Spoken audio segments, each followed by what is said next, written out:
Apple made a phone so thin it almost feels fake. And after using the iPhone Air as my daily driver for the last 11 months, I think we can finally ask the big question.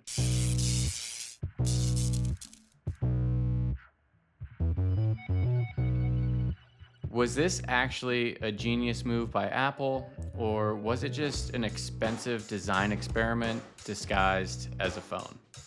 Because on paper, the iPhone Air sounds incredible, but in reality, it's a lot more complicated. It's been almost a year since Apple launched the first iPhone Air, and I've lived with it long enough to know exactly where it works, where it doesn't, and why people were split on it from day one.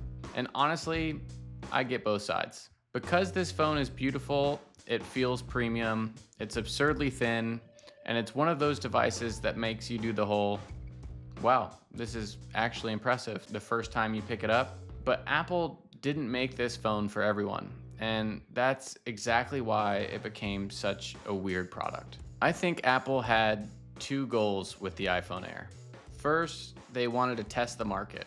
They wanted to see how many people would actually give up things like battery life or camera versatility in exchange for a phone that feels light and thin. Secondly, they wanted to extend the Air branding. The MacBook Air is one of Apple's most successful products ever, so it makes sense that they'd want the same thing with the iPhone line. And to be fair, the concept makes sense. A thin, light iPhone sounds awesome in a keynote. It sounds awesome in marketing, and it feels awesome when you're holding it for 30 seconds in an Apple store. But once you actually use it every day, the trade-offs become a bit more real or undeniable. The reason the MacBook Air works so well is simple.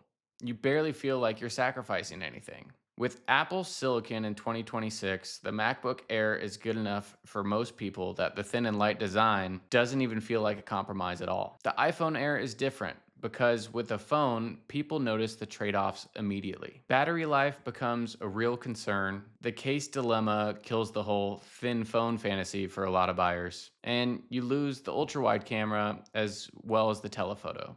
On top of that, you get a single speaker. So when you're doom scrolling, you have to just use one speaker instead of two, which isn't the end of the world, but kind of annoying in 2026. But while the MacBook Air feels like a smart compromise, the iPhone Air can feel like Apple is asking you to pay more for less. And that's why people were divided. Now, the obvious question is, did it actually sell? The short answer is kind of, but not really. Apple doesn't publish model by model sales numbers, but outside analyst reports suggest the iPhone Air only made up a small slice of total iPhone volume at launch. Later reports said production was cut back as demand came in weaker than expected, but that doesn't necessarily mean it was a total disaster. But it does suggest that Apple probably didn't get the kind of broad mainstream adoption that they had wanted.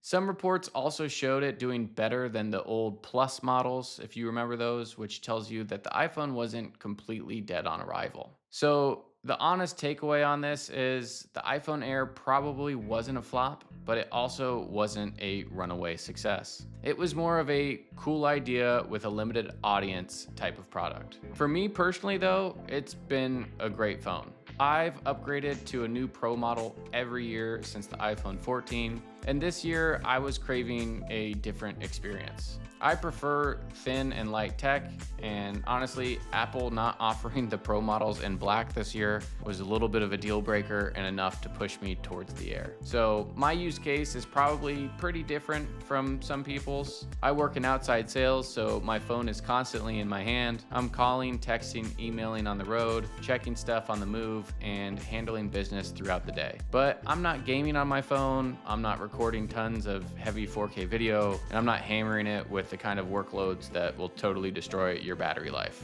So for me, the battery has been more than fine. I'm usually near a charger anyway, whether I'm at my desk, in the car, back home, and I actually think most users would get through the day without much trouble. There are only two things that I really do miss, which is the ultra-wide camera and better speakers. That's pretty much it. And even then, neither one has been enough to make me regret the phone, because the biggest win is the form factor. You put it in your pocket, you forget it's there. It's slightly bigger than the standard Pro, but it still feels way easier to use it one-handed than the Pro Max. And that kind of balance was perfect for me. It's essentially the Goldilocks size. So what happens next? Is the airline dead? Well, probably not. In fact, rumors already point to Apple working on an iPhone Air 2 with fixes to the exact complaints people had for the first one. They're reportedly going to include a bigger battery and maybe even the return of the ultra-wide camera. There's also talk that Apple could move the Airline to a different release window instead of launching it alongside the Pro models. And honestly, that might be the smartest move they could make, because the Air doesn't need to compete with the Pro.